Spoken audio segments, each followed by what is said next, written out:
शक्तिला एकादशी व्रत कथा। आप सभी श्रोताओं को शक्तिला एकादशी और मकर संक्रांति की ढेरों शुभकामनाएं।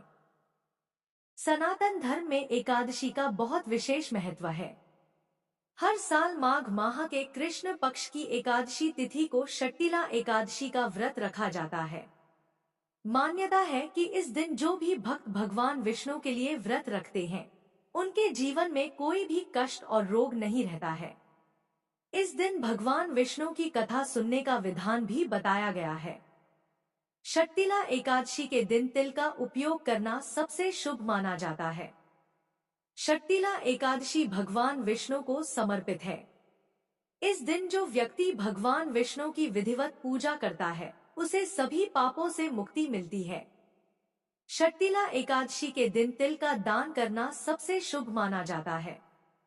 इसके अलावा जो कोई भी इंसान शक्तिला एकादशी का व्रत करता है, उनके घर में सुख शांति का वास होता है और ऐसे इंसान को भौतिक सुखों की प्राप्ति होती है। इसके साथ ही इंसान को मृत्यु के बाद मोक्ष की प्राप्ति होती है। अब आइए श्रवण करते हैं शक्तिला एकादशी की व्रत कथा।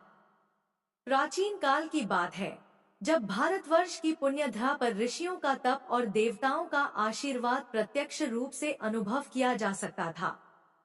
नैमिषारण्य के पवित्र वन में, जहां हजारों ऋषि मुनि ज्ञान की चर्चा और ईश्वर की आराधना में लीन रहते थे, एक दिव्य सभा का आयोजन हुआ। सूत जी महाराज, जो पुराणों के मर्मज्ञ थे, वे उच्च आसन पर विराजमान थे। शौनक आदि ऋषियों ने विनम्रतापूर्वक हाथ जोड़कर उनसे प्रश्न किया है, महामुनि, कलयुग के आसन्न प्रभाव से जीवों का मन कलुषित होगा, वे धर्म के मार्ग से भटकेंगे और पाप कर्मों में लिप्त होंगे। ऐसे में वह कौन सा सुगम उपाय है जिससे मनुष्य अपने पापों का नाश कर सके, नरक की यातना से बच सके और मोक्ष की प्राप्ति कर सके? कृपया हमें माघ मास के कृष्ण पक्ष में आने वाली शक्तिला एकादशी की महिमा और कथा सुनाइए। सूत जी ने नेत्र बंद किए तथा भगवान श्री हरि विष्णु का ध्यान किया और मंद मुस्कान के साथ कथा का आरंभ किया। हे ऋषियों, माघ मास को अत्यंत पवित्र माना गया है। इस माह में जल भी अमृत के समान हो जाता है और साधारण सत्कर्म भी महान यज्ञों का फल प्रदान करते हैं। माघ मास के कृष्ण पक्ष की एकादशी को शक्तिला एकादशी कहते हैं। षट का अर्थ है 6 और तिल का अर्थ है तिलहन। इस व्रत में तिल का 6 प्रकार से उपयोग, स्नान, उपटन, हवन, तर्पण, भोजन और दान करने से जन्म जन्मांतर के पाप भस्म हो जाते हैं। अब मैं तुम्हें एक प्राचीन कथा सुनाता हूँ, जो स्वयं पुलस्त्य ऋषि ने भीष्म पितामह को और भगवान श्री कृष्ण ने नारद जी को सुनाई थी। ध्यान पूर्वक सुनो। प्राचीन काल में पृथ्वी पर एक नगर में एक ब्राह्मणी रहती थी। वह बाल्यकाल से ही धर्म कर्म में रुचि रखती थी। विवाह के कुछ वर्षों पश्चात ही वह विधवा हो गई, जिसके बाद उसने अपना संपूर्ण जीवन भगवान विष्णु की भक्ति में समर्पित कर दिया। उसका नियम अत्यंत कठोर था। वह माघ मास की कड़कड़ाती ठंड में भी ब्रह्मा मुहूर्त में उठकर शीतल जल से स्नान करती, घंटों तक भगवान शालिग्राम की पूजा करती और कठिन से कठिन व्रतों का पालन करती। कभी वह चांद्रायण व्रत करती, तो कभी निर्जला रहकर एकादशी का पालन करती। उसकी तपस्या की चर्चा तीनों लोकों में होने लगी। उसका शरीर तप की अग्नि से दुर्बल हो गया था, परंतु उसके चेहरे पर भक्ति का तेज सूर्य के समान चमकता था। उसकी इंद्रियां उसके वश में थी और क्रोध, काम, लोभ जैसे विकारों को उसने अपनी साधना से दबा रखा था। किंतु उस ब्राह्मणी के चरित्र में एक बहुत बड़ा दोष था। यद्यपि वह स्वयं को कष्ट देकर ईश्वर को रिझाने का प्रयास करती थी, परंतु उसका हृदय संकुचित था। उसने अपने जीवन में कभी भी अन्न का दान नहीं किया था। उसके द्वार पर यदि कोई भिक्षुक या साधु आ जाता, तो वह उसे दुत्कार देती थी। उसे लगता था कि केवल शारीरिक कष्ट सहना और पूजा करना ही धर्म है। परोपकार, दान और उदारता का भाव उसके भीतर बिल्कुल भी नहीं था। वह धन जोड़ने में लगी रहती, परंतु किसी भूखे को मुट्ठी भर चावल देने में भी उसे पीड़ा होती थी। बैकुंठ में शेषशय्या पर विराजमान भगवान विष्णु सब कुछ देख रहे थे। वे अपने भक्तों के केवल बाह्य आचरण को नहीं, अपितु उनके अंतर्मन के भावों को भी देखते हैं। भगवान ने सोचा, यह ब्राह्मणी मेरी परम भक्त है। इसने तपस्या से अपने शरीर को शुद्ध कर लिया है और इंद्रियों को जीत लिया है। इसके पुण्य के प्रभाव से इसे वैकुंठ में स्थान तो मिल जाएगा, परंतु दान के अभाव में इसकी आत्मा अतृप्त रह जाएगी। अन्न दान के बिना स्वर्ग का सुख भी फीका है। मुझे इसे यह पाठ पढ़ाना होगा कि तपस्या और त्याग के साथ साथ दान और दया भी मोक्ष के लिए अनिवार्य है।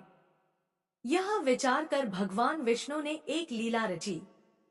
उन्होंने एक अत्यंत दीनहीन भिक्षुक का रूप धारण किया।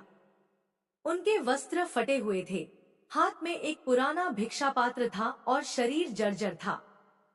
वे लड़खड़ाते हुए उस ब्राह्मणी के द्वार पर पहुंचे। उस समय दोपहर का समय था। ब्राह्मणी अपनी पूजा समाप्त कर चुकी थी। तभी द्वार पर आवाज आई, भिक्षाम देहि। भिक्षुक बने भगवान श्री हरि बोले, माता, मैं कई दिनों से भूखा हूँ। भगवान के नाम पर कुछ भोजन दे दो। आवाज सुनते ही ब्राह्मणी का क्रोध जाग उठा। वह बाहर निकली और उस भिक्षुक को देखकर चिल्लाई, अरे तुम लोग कोई कामधाम क्यों नहीं करते? जब देखो तब मांगने चले आते हो। यहाँ मेरे पास तुम्हारे लिए कुछ नहीं है, जाओ यहाँ से। भिक्षुक रूपी भगवान विष्णु ने विनम्रता से कहा, देवी, आप तो साक्षात धर्म की मूर्ति हैं। सुना है आप बड़ी तपस्विनी हैं। एक तपस्वी के द्वार से कोई खाली हाथ जाए, यह शोभा नहीं देता। मैं धन या वस्त्र नहीं मांग रहा, केवल अपनी क्षुधा अर्थात भूख शांत करने के लिए मुट्ठी भर अन्न मांग रहा हूँ। ब्राह्मणी का पारा 7वें आसमान पर चढ़ गया। उसे अपनी तपस्या में विघ्न पड़ता दिखाई दिया। उसने क्रोध में आकर जमीन से एक मिट्टी का ढेला अर्थात पिंड उठाया और भिक्षुक के पात्र में डाल दिया। उसने व्यंग्य करते हुए कहा, ले, यही है मेरे पास, इसे खा और अपनी भूख मिटा। भगवान ने उस मिट्टी के ढेले को बड़े आदर से स्वीकार किया। उन्होंने मन ही मन मुस्कुराते हुए सोचा, तथास्तु। वे बिना कुछ कहे वहां से चले गए। ब्राह्मणी को लगा कि उसने भिक्षुक को भगाकर बहुत बड़ा काम किया है और वह पुनः अपने दैनिक कार्यों में व्यस्त हो गई। समय का चक्र चलता रहा। कुछ काल पश्चात उस ब्राह्मणी का अंतिम समय निकट आ गया। अपनी कठोर तपस्या और अखंड व्रत उपवास के प्रभाव से उसने देह त्याग दी। चूंकि उसने जीवन भर भगवान विष्णु का नाम जपा था और शरीर को तप से पवित्र किया था, इसलिए यमदूत उसे लेने नहीं आए। स्वयं भगवान श्रीहरि के पार्षद उसे एक दिव्य विमान में बैठाकर वैकुंठ लोक ले गए। वैकुंठ की शोभा अवर्णनीय थी। वहां कल्प वृक्षों की कतारें थी, मणियों से जड़े हुए महल थे और वायु में पारिजात के पुष्पों की सुगंध थी। पार्षदों ने उसे एक भव्य महल के सामने उतारा और कहा, हे देवी, यह आपका भवन है। आपकी तपस्या के फलस्वरूप भगवान ने आपको यह दिव्य आवास प्रदान किया है। ब्राह्मणी की खुशी का ठिकाना न रहा। उसने देखा कि वह महल शुद्ध सोने और रत्नों से बना था। उसकी दीवारें हीरों से चमक रही थी और आंगन मणियों से जड़ा था। यह महल किसी इंद्रवन से कम नहीं था। उसने मन ही मन सोचा, मेरी भक्ति सफल हो गई। मैंने जो कष्ट सहे यह उसी का फल है। उत्साह से भरी वह ब्राह्मणी महल के भीतर प्रवेश कर गई। वह एक कक्ष से दूसरे कक्ष में घूमने लगी, परंतु जैसे जैसे समय बीतता गया उसका उत्साह चिंता में बदलने लगा। उसने देखा कि महल तो अद्भुत है, लेकिन वह पूरी तरह से खाली है। न तो वहां बैठने के लिए कोई आसन था, न शैया, न वस्त्र और सबसे महत्वपूर्ण बात, न ही वहां अन्न का एक भी दाना था। रसोई घर भी खाली था, अन्न के पात्र भी शून्य थे। धीरे धीरे उसे भूख सताने लगी।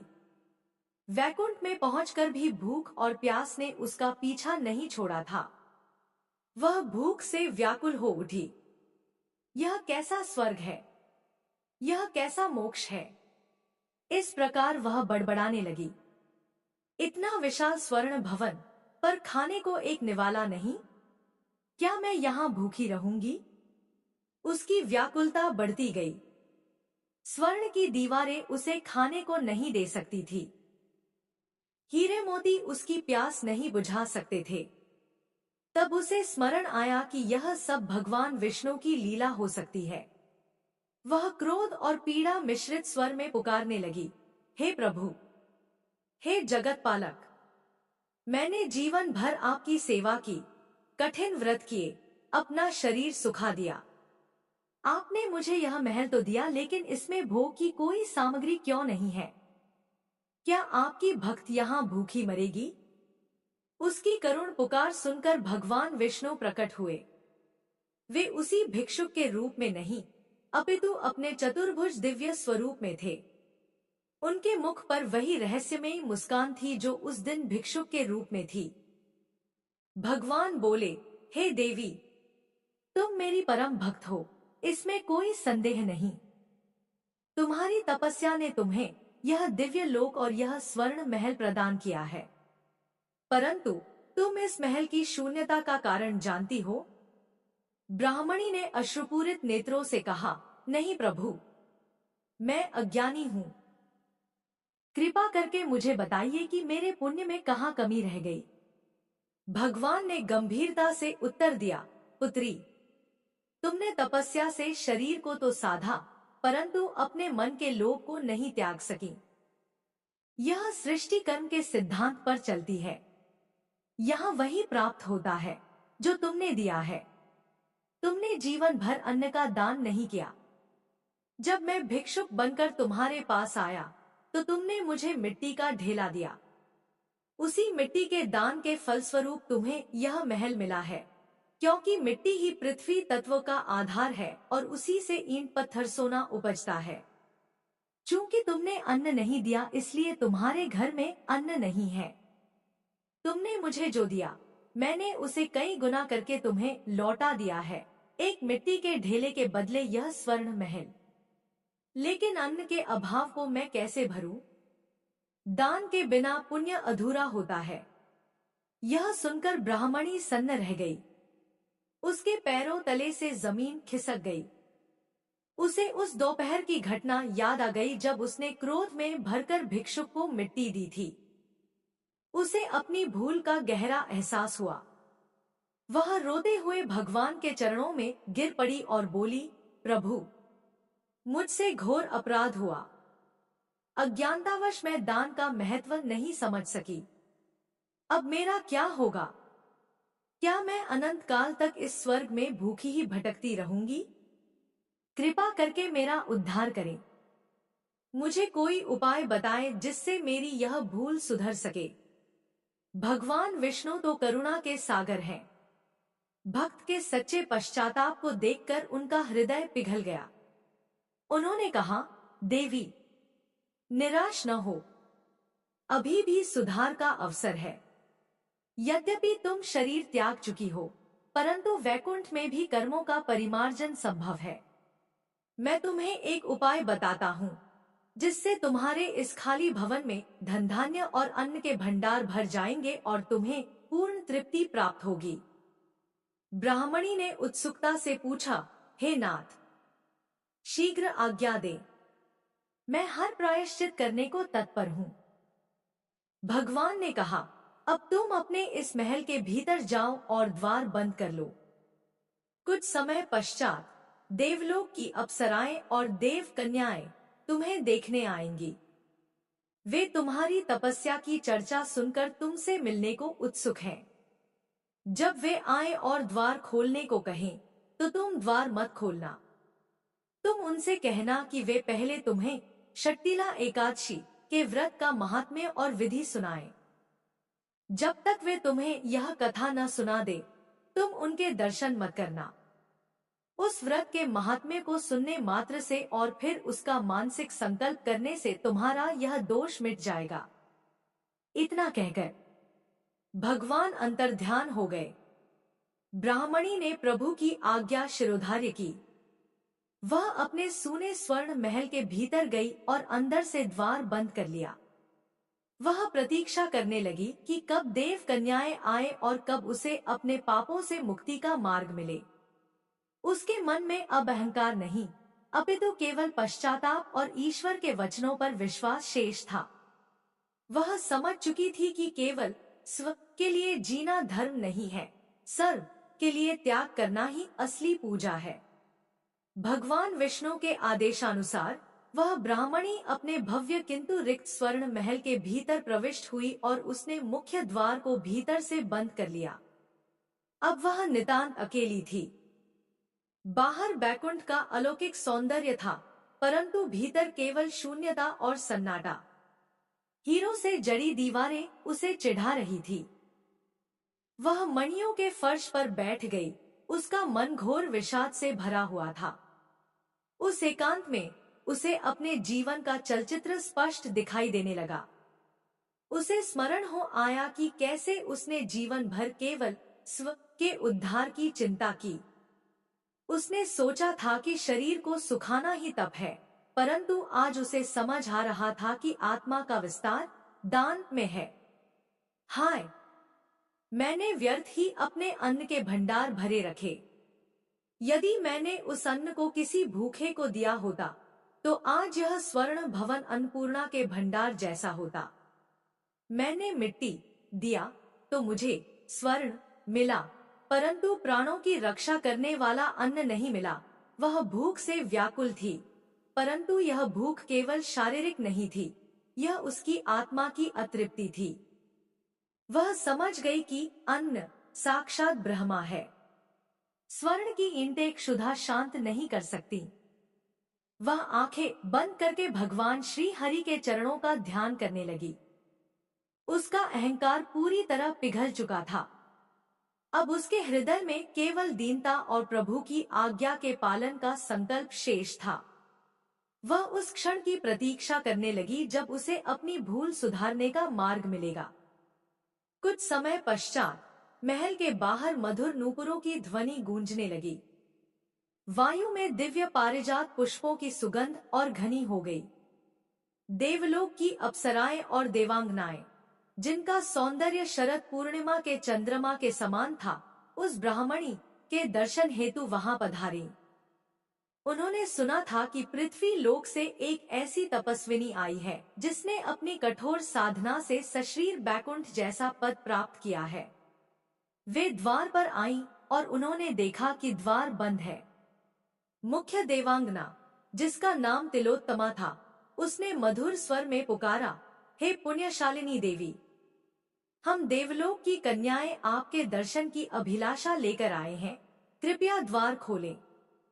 हम आपके तप और त्याग की प्रशंसा करने आए हैं। बैकुंठ में द्वार बंद नहीं रहते, यहाँ भय और संकोच का कोई स्थान नहीं है। ब्राह्मणी ने द्वार के भीतर से ही उत्तर दिया, हे देवियों, मैं दर्शन देने योग्य नहीं हूँ। मेरा तप अधूरा है और मेरा पुण्य खंडित है। मैं इस स्वर्ण महल की स्वामिनी तो हूँ, परंतु मैं अत्यंत दरिद्र हूँ। मेरे पास भूख मिटाने के लिए एक दाना भी नहीं है। मैं द्वार नहीं खोल सकती। देवांगनाएं आश्चर्यचकित रह गई।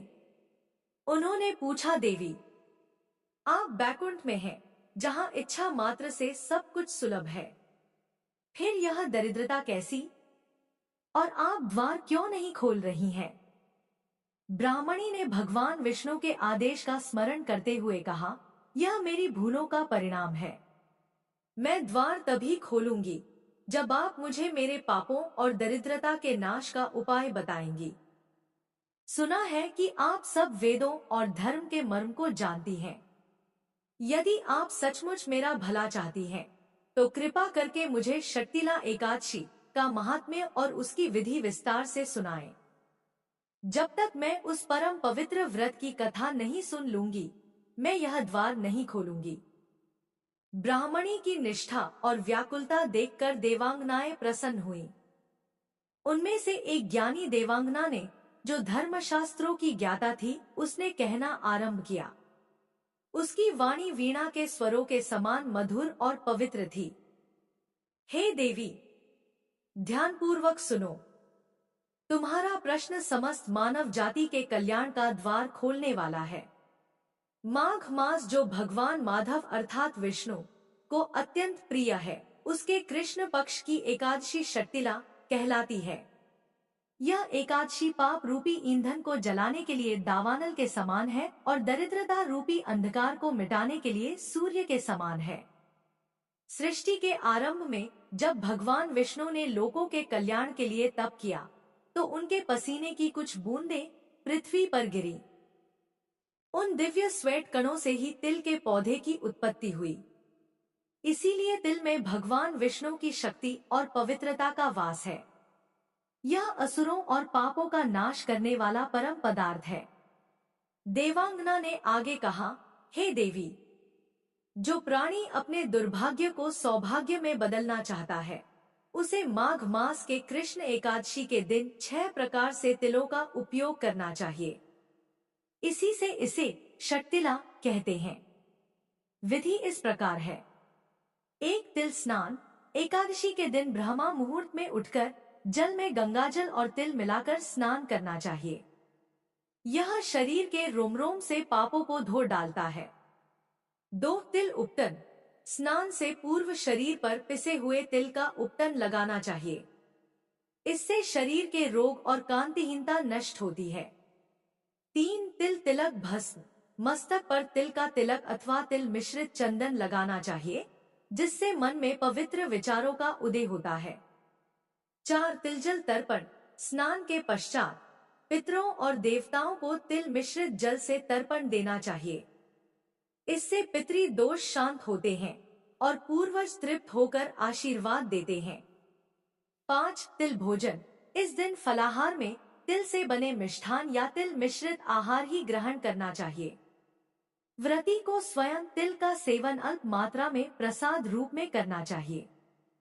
6 तिल दान। यह सबसे महत्वपूर्ण अंग है।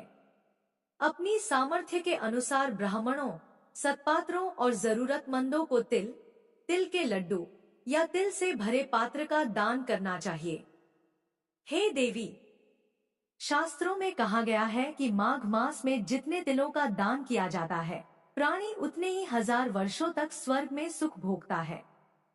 तिल का दान स्वर्ण दान से भी अधिक फलदायी माना गया है, क्योंकि यह सीधे अन्नपूर्णा और विष्णु को प्रसन्न करता है। हवन और पूजन। व्रती को चाहिए कि वह एकादशी की रात्रि में जागरण करे। गोबर, कपास और तिल मिलाकर 108 पिंड आहुतियां बनाए और ओम नमो भगवते वासुदेवाय मंत्र का उच्चारण करते हुए हवन करें। भगवान श्री हरि का पूजन शंख, चक्र, गदा, पद्मधारी रूप में करें। उन्हें कुम्हड़ा अर्थात पेठा, नारियल और सीताफल अर्घ्य में प्रदान करें। इस प्रकार जो भक्तिपूर्वक षट्टिला एकादशी का व्रत करता है, उसके घर में कभी अन्न, धन और स्वास्थ्य की कमी नहीं होती। उसकी दरिद्रता, चाहे वह धन की हो या पुण्य की, जड़ से नष्ट हो जाती है। देवांगना के मुख से षट्टिला एकादशी की यह पवित्र कथा और विधि सुनकर ब्राह्मणी का हृदय गदगद हो गया। उसने द्वार के भीतर ही बैठकर एकाग्र चित्त से इस कथा का श्रवण पान किया। कथा सुनते सुनते उसके मन में पश्चाताप के आंसू बहे और साथ ही एक नई चेतना का संचार हुआ। उसने मन ही मन संकल्प लिया, हे प्रभु, अब से मेरा सर्वस्व दान और परोपकार के लिए होगा। मैं इस एकादशी के महत्व को स्वीकार करती हूँ। जैसे ही उसके मन में यह सात्विक भाव दृढ़ हुआ और उसने कथा श्रवण का पुण्य प्राप्त किया, एक चमत्कार हुआ। उस बंद सूने स्वर्ण महल के भीतर एक दिव्य प्रकाश कौंधा। देखते ही देखते जो रसोई घर और भंडार गृह खाली पड़े थे, वे अचानक विभिन्न प्रकार के अन्नों, फलों और दिव्य भोज्य पदार्थों से भर गए। रिक्त पात्रों में अमृत तुल्य जल और दूध छलकने लगा। हवा में पकवानों और तुलसी की सुगंध तैरने लगी। जिस अन्न के एक दाने के लिए वह तरस रही थी, अब वहां अन्न के पर्वत लग गए थे। यह केवल अन्न का आगमन नहीं था, यह उस ब्राह्मणी के अपूर्ण तप का पूर्णता में रूपांतरण था। उसकी कृपणता, कंजूसी के पाप कथा श्रवण और मानसिक संकल्प मात्र से भस्म हो गए थे। अपने महल को धन धान्य से परिपूर्ण देखकर ब्राह्मणी की आंखों से कृतज्ञता के अश्रु बह निकले। उसने कांपते हाथों से द्वार खोला। सामने खड़ी देवांगनाओं ने देखा कि ब्राह्मणी का रूप अब बदल चुका था। उसके चेहरे पर अब केवल तप की रूक्षता नहीं, बल्कि तृप्ति और उदारता की सौम्यता थी। वह साक्षात लक्ष्मी के समान प्रतीत हो रही थी। ब्राह्मणी ने बाहर आकर देवांगनाओं के चरण स्पर्श किए और कहा, है देवियों, आज आपने मुझे केवल कथा नहीं सुनाई, अपितु मुझे नया जीवन दिया है। आपने मुझे सिखाया है कि बिना त्याग के भोग संभव नहीं है और बिना दान के निर्वाण अधूरा है। मेरी दरिद्रता मिट गई है। तत्पश्चात उस ब्राह्मणी ने उन देवांगनाओं का उसी अन्न और तिल से सत्कार किया। उसने समझ लिया कि ईश्वर द्वारा दी गई संपदा को अपने तक सीमित रखना ही पाप है और उसे बांट देना ही पुण्य है। वह बैकुंठ में अनंत काल तक भगवान की सेवा और सत्संग में लीन रही, परंतु अब उसका हृदय संकुचित नहीं, बल्कि आकाश जैसा विशाल हो गया था। नैमिषारण्य में कथा को विराम देते हुए सूत जी महाराज ने ऋषियों की ओर देखा। सभी ऋषिगण भाव विभोर होकर अश्रु बहा रहे थे। सूत जी ने गंभीर स्वर में कहा, हे शौनक, हे, यह शक्तिला एकादशी की प्राचीन कथा हमें जीवन का सबसे गूढ़ रहस्य समझाती है। मनुष्य प्रायः सोचता है कि जो उसने कमाया है वह उसका है, परंतु सत्य यह है कि जो उसने दिया है केवल वही उसका है।